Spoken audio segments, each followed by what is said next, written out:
kitab Lum'atul I'tiqad. Nah, pada pembahasan kemarin kita bahas tentang perkataannya Al-Imam Ahmad ibnu Hanbal. Nah, apa gelar beliau? Gelarnya Imam Ahmad ibnu Hanbal. Nah, imamnya Ahlus Sunnah wal Jamaah. Kapan beliau digelari dengan imamnya Ahlus Sunnah wal Jamaah? Tatkala apa? Nah, tatkala terjadi fitnah khalqul Quran. Tatkala masuk di dalam pemerintahan Ma'mun ini seorang nanti akan datang kepada kita yang menyusupinya dengan pemahaman Mu'tazilah yang mengatakan bahwasanya Al-Quran itu makhluk, dan Al-Quran itu dia bukan makhluk, dan tapi dia kalamullah, perkataan Allah Subhanahu wa ta'ala. Dan juga telah berlalu dari kita perkataannya Al-Imam Asy-Syafi'i. Siapa nama Imam Asy-Syafi'i? Yazid? Mana Yazid? Siapa nama Imam Syafi'i?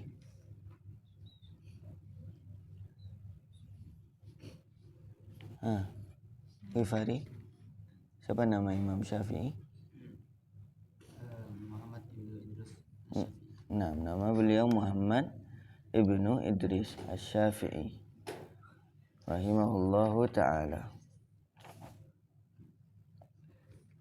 Nah, siapa yang dimaksud dengan salaf?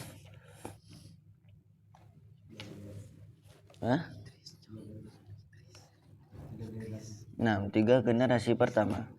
Sahabat, kemudian tabi'in, kemudian tabi'ut tabi'in. Nah, ini yang dinamakan dengan salaf.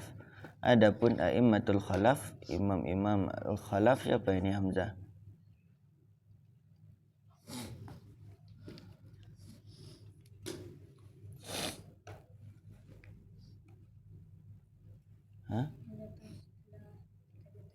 Nah, yang datang setelah 3 generasi ini.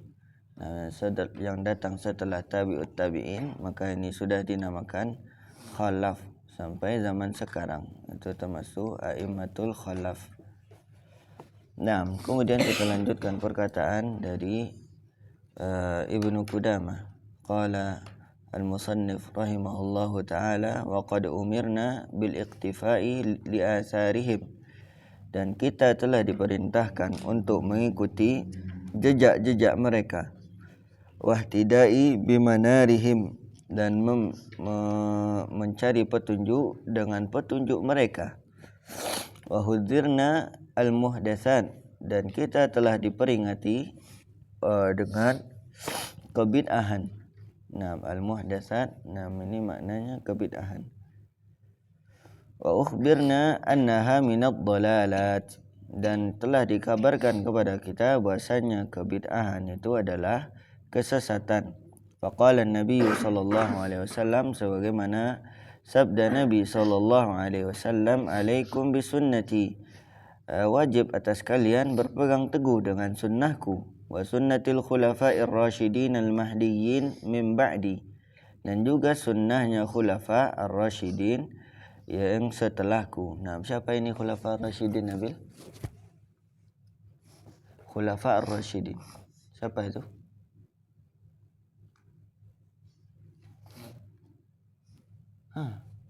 Khulafa ar-rasyidin siapa? Rifki?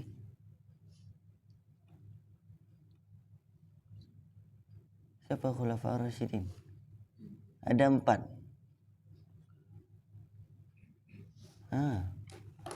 Hakim. Siapa khulafa ar-rasyidin?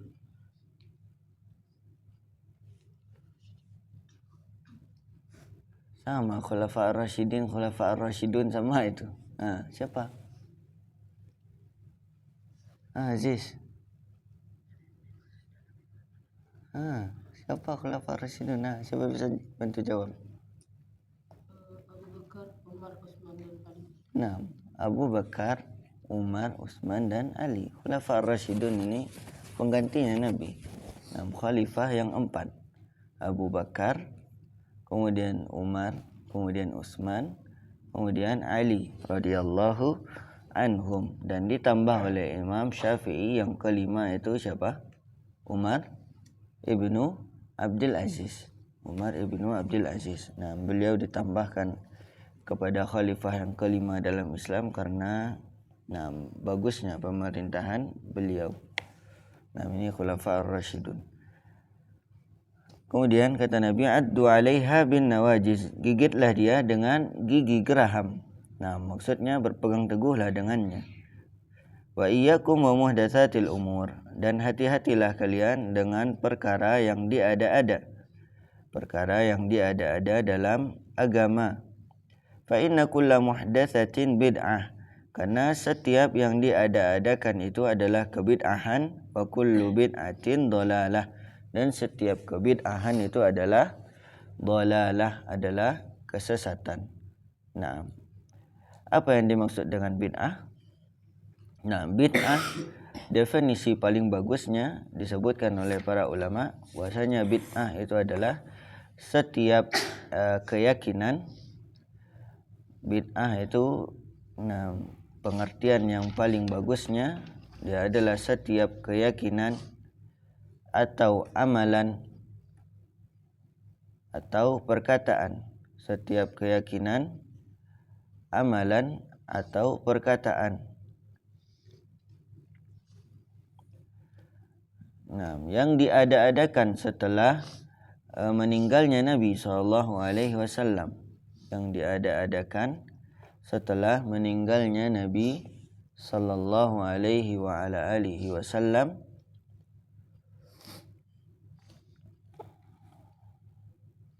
yang diadakan setelah peninggalan Nabi, setelah meninggalnya Nabi sallallahu alaihi wasallam dengan niat ibadah. Nah, dengan niat ibadah dan juga mendekatkan diri kepada Allah Subhanahu wa ta'ala. Nah, bid'ah setiap keyakinan atau amalan atau perkataan yang diada-adakan setelah meninggalnya Nabi SAW dengan niat ibadah atau mendekatkan diri kepada Allah Subhanahu wa ta'ala yang tidak ada dalilnya, baik itu di dalam Al-Quran maupun di dalam As-Sunnah, dan juga perbuatannya para salaf.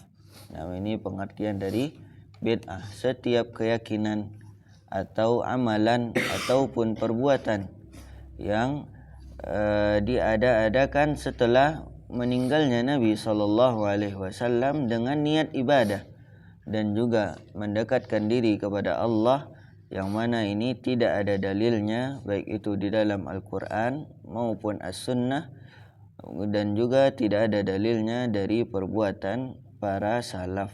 Nah, ini pengertian bid'ah yang paling bagus.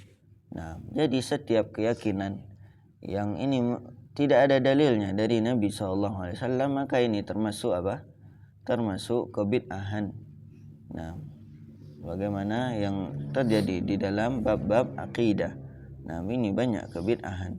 Sebagiannya jatuh ke kebid'ahan, sebagiannya juga jatuh kepada kesyirikan, dan sebagiannya ini juga jatuh kepada kekufuran atau juga amalan.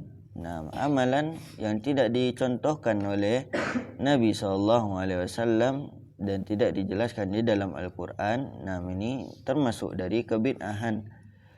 Atau juga ucapan, ini juga termasuk yang diada-adakan setelah wafatnya Nabi SAW dengan syarat ini, setelah wafatnya Nabi. Nah, adapun sebelum wafatnya Nabi, nah, sebelum wafatnya Nabi kemudian dikerjakan oleh sahabat dan tidak ada pengingkaran dari Nabi SAW, maka di sini tidak disebut bid'ah. Walaupun Nabi tidak menjelaskannya, tidak mengerjakannya, kan tapi tidak diingkari oleh Nabi SAW, maka ini tidak termasuk kepada bid'ah. Nah, contohnya apa? Contohnya azal. Nah, azal itu nanti yang tahu hukumnya. Azal itu dia enggak ada dalilnya dari Nabi. Kan tapi kata sahabat, kunna na'zil wal Qur'anu yanzil. Dulu kami melakukan azal dan Quran itu masih turun kepada kami. Kata para sahabat. Dan tidak mungkin Allah itu menutupi satu hukum. Tidak mungkin Allah itu menutupi suatu hukum dan juga Nabi tidak mungkin menutupi satu hukum. Dan Allah tahu hambanya melakukan ini. Dan kalau misalnya ini adalah satu kemungkaran, tentu Allah akan mewahyukan kepada Nabi untuk melarang para sahabatnya melakukan hal ini. Nah, ini syaratnya. Syarat bid'ah itu dia dilakukan setelah wafatnya Nabi SAW dengan niat ibadah. Kemudian kata pengertiannya tadi dengan niat ibadah dan mendekatkan diri kepada Allah Subhanahu wa taala. Jadi adapun perbuatan yang diada-adakan setelah wafatnya Nabi, akan tapi ini bukan dalam hal ibadah, maka ini tidak ada masalah. Tidak ada masalah. Contohnya apa? Ya, contohnya dalam perkara-perkara dunia. Misalnya apa? Misalnya motor. Adanya motor. Dulu zaman Nabi tidak ada motor. Mobil, zaman Nabi tidak ada mobil, pesawat. Ini bukan termasuk kebid'ahan. Nah, salah ini yang menyebutkan dia termasuk kebid'ahan. Nah, dia bid'ah secara bahasa, tapi secara syariat dia tidak termasuk kepada bid'ah. Nah, bid'ah yang dimaksud oleh Nabi apa? Bid'ah di dalam perkara agama yang di sana diniatkan ibadah kepada Allah Subhanahu wa taala. Nah, yang tidak ada dalilnya, kemudian pengertiannya tidak ada dalilnya dari kitab maupun sunnah, begitu juga perbuatan para salaf. Nah, ini pengertian bid'ah yang paling bagusnya. Setiap keyakinan ataupun amalan atau perbuatan yang diada-adakan setelah wafatnya Nabi SAW dengan niat ibadah dan juga mendekatkan diri kepada Allah Subhanahu wa taala yang tidak ada dalilnya, baik itu di dalam Al-Qur'an maupun sunnah, dan juga perbuatan para salaf. Nah, kemudian dilanjutkan oleh muallif, wa qala Abdullah ibnu Mas'ud radhiyallahu anhu, dan berkata Abdullah ibnu Mas'ud, nah, Abu Abdurrahman, kunyah beliau Abu Abdurrahman. Beliau berkata, ittabi'u wa la tabtadi'u faqad kufitum. Nah, ittabi'u. Nah, ikutilah. Maksudnya apa? Ikutilah petunjuknya Nabi sallallahu alaihi wa ala alihi wasallam. Wa la tabtadi'u. Dan jangan berbuat kebid'ahan di dalam agama. Faqad kufitum. Maka karena engkau sudah dicukupkan. Maksudnya apa? Perkara agama itu dia telah sempurna. Semuanya diajarkan oleh Nabi sallallahu alaihi wasallam, maka tidak layak seorang untuk menambah-nambahkan dari perkara agama. Nah, kata Imam Malik apa? Tentang orang melakukan kebid'ahan. Nah, barang siapa yang melakukan kebid'ahan di dalam agama ini, maka dia sungguh telah menganggap bahwasanya Rasulullah itu telah berkhianat terhadap risalahnya. Nah, tentunya Nabi SAW apabila ada satu hal yang baik, maka akan disampaikan oleh Nabi SAW. Maka tatkala kita mengatakan bahwasanya amalan ini baik dan tidak diajarkan oleh Nabi SAW, tentu ini kita menuduh Nabi SAW bahwa Nabi telah berkhianat. Nabi telah menyembunyikan wahyu dari Nabi SAW. Maka ini dikatakan Imam Malik bahwasanya orang melakukan kebid'ahan ini seolah-olah dia menuduh Nabi telah berkhianat. Nah, kemudian dilanjutkan oleh muallif, qala Umar ibnu Abdul Aziz radhiyallahu anhu kalaman makna. Berkata Umar ibnu Abdul Aziz. Nah, ini yang kita katakan tadi, bahasanya dikatakan oleh Imam Syafi'i dia dijuluki dengan khalifah yang kelima. Khalifah yang kelima. Nah, Ibnu Qudamah menukilkan kalamnya beliau Umar ibnu Abdul Aziz dengan maknanya. Kata beliau, qif haitsu waqafal qaum. Nah, berhentilah di mana kaum itu berhenti. Nah, kaum di sini maksudnya para sahabat, tabi'in dan juga tabi'in, para salaf. Nah, fa innahum an ilmin waqafu, karena mereka itu berhenti sesuai ilmu. Wa bi basarin nafidin kaffu, dan juga mereka berhenti berdasarkan pandangan yang berdasarkan ilmu. Wa hum ala kashfiha kanu aqwa, dan mereka terhadap pembongkaran kebid'ahan, nah ini lebih kuat. Wa bil fadli law kana fiha ahra. Nah, dan beliau ini dengan dia dengan keutamaan itu lebih layak mencari. Fala in kultum, dan apabila kamu katakan hadatsa ba'dahum fama ahdatsahu illa man khalafa hadiyahum wa raghiba an sunnatihim. Dan adapun orang-orang yang berbuat kebid'ahan setelah mereka, maka ini tidaklah mereka melakukan kebid'ahan kecuali mereka telah menyelisihi petunjuk-petunjuk para salaf dan juga benci kepada sunnah-sunnah Nabi sallallahu alaihi wasallam. Walaqad wasafu minhu ma yashfi, dan mereka telah mensifati Allah dengan apa yang cukup. Wa takallamu minhu bima yakfi, dan juga berbicara tentang Allah ini sesuai dengan apa yang cukup. Fama fawqahum muhassirun, dan adapun yang melampaui batas di antara mereka, maka ini adalah orang yang merugi. Fama dunahum muqassirun, dan orang yang di bawahnya ini adalah orang yang muqassir. Nah, orang yang malas-malasan. Walaqad qassara anhum qaumun fajaffu, dan telah bermalas-malasan di antara mereka suatu kaum, maka mereka menjadi jafa. Nah, menjadi tidak ada artinya. Wa tajawazahum akharun faghalau, dan sebagian mereka ini melampaui batas, maka mereka menjadi ghulu. Wa innahum fi ma baina dzalika la'ala hudam mustaqim, dan mereka di antara ghulu dan melampaui batas ini sungguh telah di atas petunjuk yang lurus. Nah, ini masih berbicara tentang bahasanya berbicara tentang asma dan sifat ini dia berdasarkan dalil, tidak melampaui batas dari apa yang ditetapkan oleh Allah dan oleh Nabi-Nya sallallahu alaihi wasallam, dan juga tidak mengurangi dari apa yang telah ditetapkan oleh Allah dan juga Nabi-Nya sallallahu alaihi wasallam.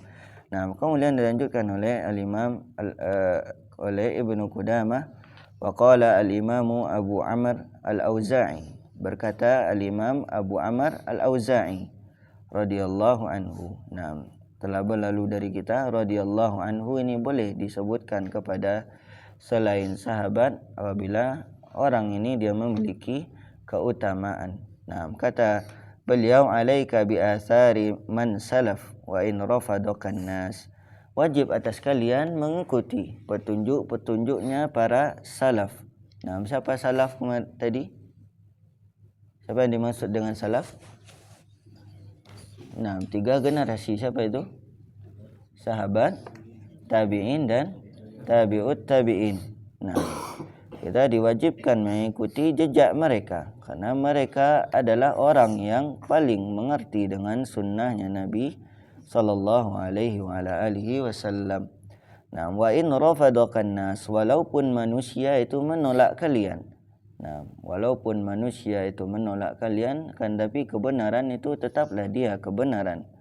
Nah, kebenaran itu tidak dilihat dari jumlah orang yang mengikutinya, kan tapi kebenaran itu dilihat dari segi apa, ikhwah?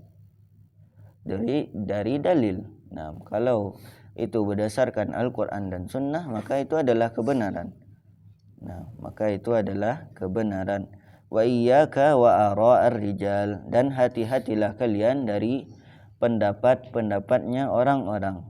Nah, wa in zakhrafuhu laka bil qaul, walaupun orang-orang itu menghiasi perkataannya dengan sebaik-baiknya. Nah, ini hati-hati kita dari perkataan orang-orang yang menyimpang ini. Kadang mereka menyampaikan hal-hal hal-hal yang salah ini dibalut dengan mereka dengan retorika yang bagus, sehingga orang itu menganggap ini adalah suatu kebenaran. Nah, banyak ahlu bid'ah seperti ini. Contohnya pemukanya kaum Mu'tazilah. Nah, yang punya tafsir Al-Kasyaf siapa?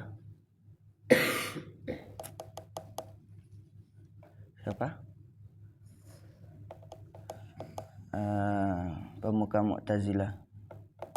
Innalillah. Yang dia teloh R itu. Tidak bisa ngomong ra. Innalillah, lupa nah.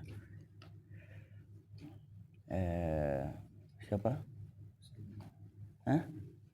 Nah, bukan Wasil bin Atta, itu pendirinya mazhab Mu'tazilah. Innalillah.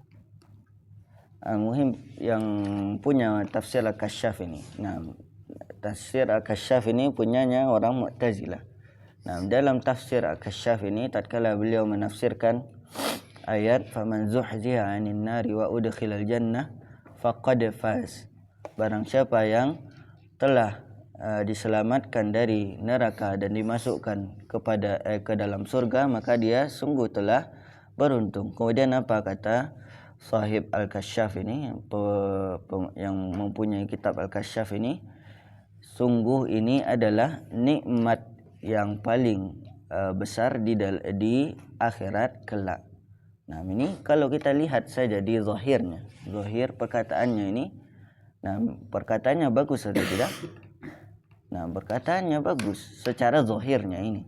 Nah, kan, tapi ulama salaf ini paham maksud dari beliau. Nah, maksud dari sahib Al-Kasyaf ini. Nah, maksudnya apa? Beliau menafikan ru'yatullah di hari kiamat. Karena ru'yatullah ini adalah nikmat yang paling agung di akhirat kelak. Nah, ini maksud beliau. Nah, seperti inilah ahlu bid'ah, orang-orang yang menyimpang itu kadang mereka menghiasi perkataan mereka supaya orang menganggap bahwasanya yang mereka katakan ini adalah apa? Adalah kebenaran. Nah, betapa banyak sekarang dai-dai di luar sana yang mereka itu menyampaikan kesesatan, kan, tapi karena dibalut dengan retorika, dengan gaya bicara yang bagus, sehingga manusia menyangka ini adalah kebenaran. Nah, manusia merasa takjub dengan perkataan mereka, tapi hakikatnya mereka hanya menyampaikan suatu kebohongan. Nah, jadi hati-hati dari dai-dai yang seperti ini. Makanya hendaklah bagi kita ini senantiasa untuk menuntut ilmu. Nah, tidak apa-apa kita lanjutkan sedikit biar kita selesai dari muqaddimah ini. Wa qala Muhammad ibnu Abdurrahman al-Adrami. Berkata Muhammad ibnu Abdurrahman al-Adrami. Nah, ini ada salah penulisan di sini. Nah, dia nama beliau ini bukan al-Adrami, bukan dengan dal, tapi yang benarnya dengan zal, al-Azrami. Nah, ini nama beliau yang sebenarnya. Dan juga Muhammad ibnu Abdurrahman ini bukan nama beliau. Nama beliau yang benarnya ini Abu Abdurrahman Abdullah ibnu Muhammad. Nah, ini nama beliau Abu Abdurrahman Abu Abdurrahman Abdullah ibnu Muhammad. Nah, ibnu Ishaq al-Azrami, pakai zal, al-Azrami. Nah, di sini dituliskan oleh muallif Muhammad ibnu Abdurrahman al-Adrami. Yang benarnya Abu Abdurrahman Abdullah ibnu Muhammad ibnu Ishaq al-Azrami. Ini nama beliau. Wa qala Muhammad ibnu Abdurrahman al-Adrami li rajulin takallama bi bin'atin wada'an nasa ilaiha. Berkata Al-Azrami kepada seseorang yang menyampaikan kebid'ahan. Siapa seseorang ini? Dikatakan bahwasanya dia Abi Du'ad Al-Qadi. Dikatakan bahwasanya dia ini namanya Abi Du'ad Al-Qadi. Takallama bi bid'atin, yang menyampaikan suatu kebid'ahan. Kebid'ahan di sini yang dimaksud apa? Bid'ah khalqul Quran. Bid'ah bahwasanya Al-Quran itu adalah makhluk. Wada'an nasa ilaiha. Kemudian dia mendakwahkan pemahamannya ini kepada manusia. Abu Du'ad Al-Qadi ini adalah orang pertama yang memasukkan pemahaman Al-I'tizal Mu'tazilah ini kepada Khalifah Ma'mun. Khalifah siapa? Khalifah Ma'mun. Sampai akhirnya tatkala Khalifah Ma'mun ini disusupi dengan fitnah-fitnah Mu'tazilah oleh Abu Du'ad Al-Qadi, karena Abu Du'ad Al-Qadi ini dia dekat dengan penguasa. Sampai akhirnya semua penduduk ini, semua masyarakat tatkala itu diperintahkan untuk meyakini keyakinan ini bahwasanya Al-Quran ini adalah makhluk. Maka pada saat inilah Imam Ahmad di sini teguh dengan pendiriannya sampai beliau dipenjara, kemudian disiksa. Dan ini tidak berhenti di Khalifah Ma'mun saja. Tatkala di pemerintahnya Khalifah Ma'mun, kemudian beliau mati, kemudian dilanjutkan oleh Mu'tasim, oleh Al-Mu'tasim. Siapa Al-Mu'tasim ini? Siapanya Ma'mun? Saudaranya Al-Ma'mun. Ketika Ma'mun meninggal, kemudian dilanjutkan oleh Al-Mu'tasim. Dan Mu'tasim ini masih mendakwahkan tentang khalqul Quran ini, pahamnya Mu'tazilah, sampai beliau wafat. Ini sampai saat ini Imam Ahmad ini masih disiksa, masih dipenjara. Kemudian setelah itu beliau wafat, Mu'tasim wafat, kemudian digantikan oleh Al-Wathiq. Siapa Al-Wathiq? Anaknya Al-Mu'tasim. Maka di masanya Al-Wathiq ini baru sangat bergejolaknya fitnah ini, fitnah khalqul Quran. Sampai apabila ada orang yang tidak mau meyakini hal yang pemahaman ini, maka akan dibunuh oleh mereka. Dibunuh, ada yang disiksa, ada yang dipenjara. Termasuk di sini Imam Ahlus Sunnah wal Jamaah, yaitu Imam Ahmad rahimahullahu ta'ala. Kemudian setelah itu baru wafat Al-Wathiq, digantikan oleh Al-Mutawakkil. Al-Mutawakkil ini saudaranya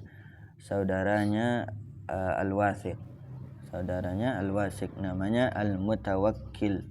Baru di zamannya Al-Mutawakkil ini, baru di sini Allah menolong agamanya. Dibebaskan Imam Ahmad. Kemudian berjaya lagi paham Ahlus Sunnah wal Jamaah. Jadi Imam Ahmad ini tidak ringan cobaan kepada beliau. 3 generasi, 3 pemimpin yang mengadab beliau. Tapi beliau tetap kokoh di dalam menyampaikan bahwasanya Al-Quran itu bukan makhluk. Di saat ulama-ulama lain ini menahan dirinya dari berbicara tentang ini, akan tapi Imam Ahmad ini tetap lantang suara beliau menyampaikan bahwasanya Al-Quran itu bukan makhluk. Makanya beliau ini digelari dengan Imam Ahlus Sunnah wal Jamaah. Berkata Muhammad Al-Azrami ini, kata beliau kepada Abu Du'ad Al-Qadi, hal alimaha Rasulullah sallallahu alaihi wasallam wa Abu Bakar wa Umar wa Utsman wa Ali aw lam ya'lamuha.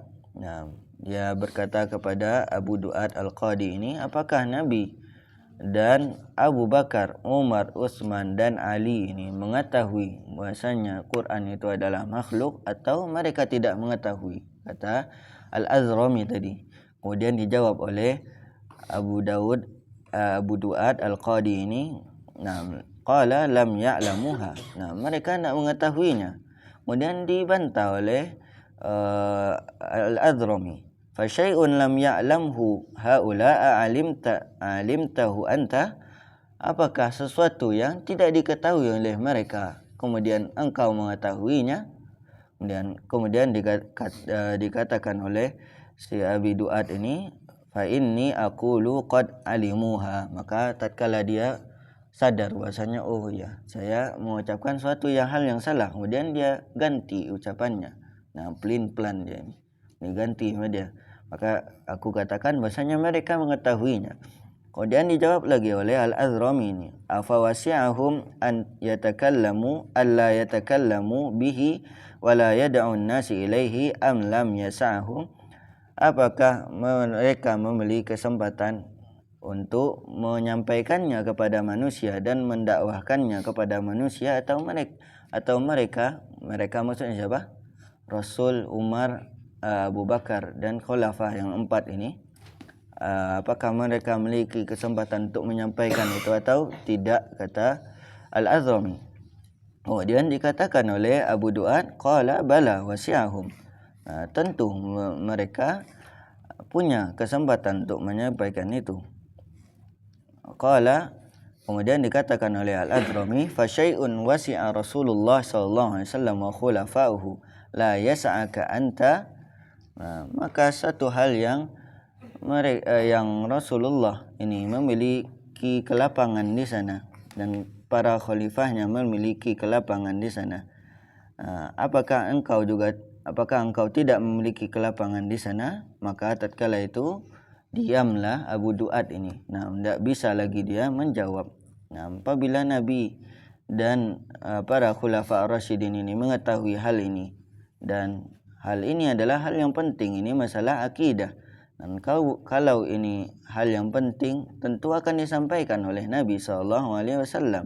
Kalau saja Nabi tidak menyampaikan dan khulafa ar-rasyidin tidak menyampaikan, bagaimana engkau menyampaikan? Kata Al-Azrami. Kemudian berhentilah tadi Abu Duat tadi. Faqala al-khalifah wa kana hadiran, dan kemudian berkata khalifah, dan tatkala itu khalifah ini hadir, la wasa'allah ala man lam yasa'hu ma wasa'ahum. Nah, semoga Allah tidak memberi keluasan kepada orang yang tidak meluaskan. Nah, bagaimana ini mengartikannya? Anda paham maksudnya kan, tapi la wasa'allah ala man lam yasa'hu ma wasa'ahum. Semoga Allah tidak meluaskan bagi orang yang tidak merasa luas dengan apa yang yang Rasul dan Khalifah ini merasa luas darinya.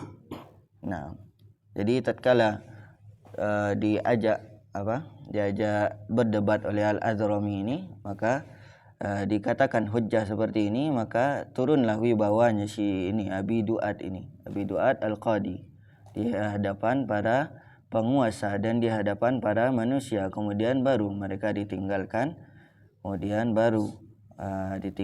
pemahaman bahwasanya Al-Quran itu adalah makhluk, dan kemudian manusia meyakini bahwasanya Al-Quran itu adalah bukan makhluk. Nah, kita ambil sedikit lagi mukaddimah terakhir ini. Wa hakada man lam yasahu ma wasa Rasulullah sallallahu alaihi wasallam wa ashabahu wattabi'un lahum bi ihsanin wal a'immah man ba'dahum warasikhina fil ilmi min tilawati ayatis was sifati wa qiraatil akhbariha wa imrariha kama ja'at fala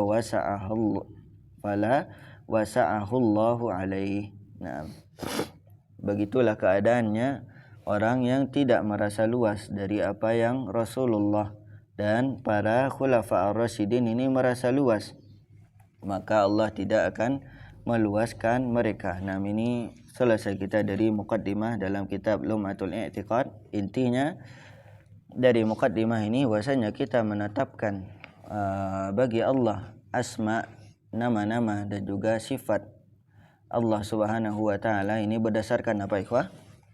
Berdasarkan Al-Qur'an dan juga hadis-hadis yang sahih dari Nabi sallallahu alaihi wa ala alihi wa sahbihi wasallam.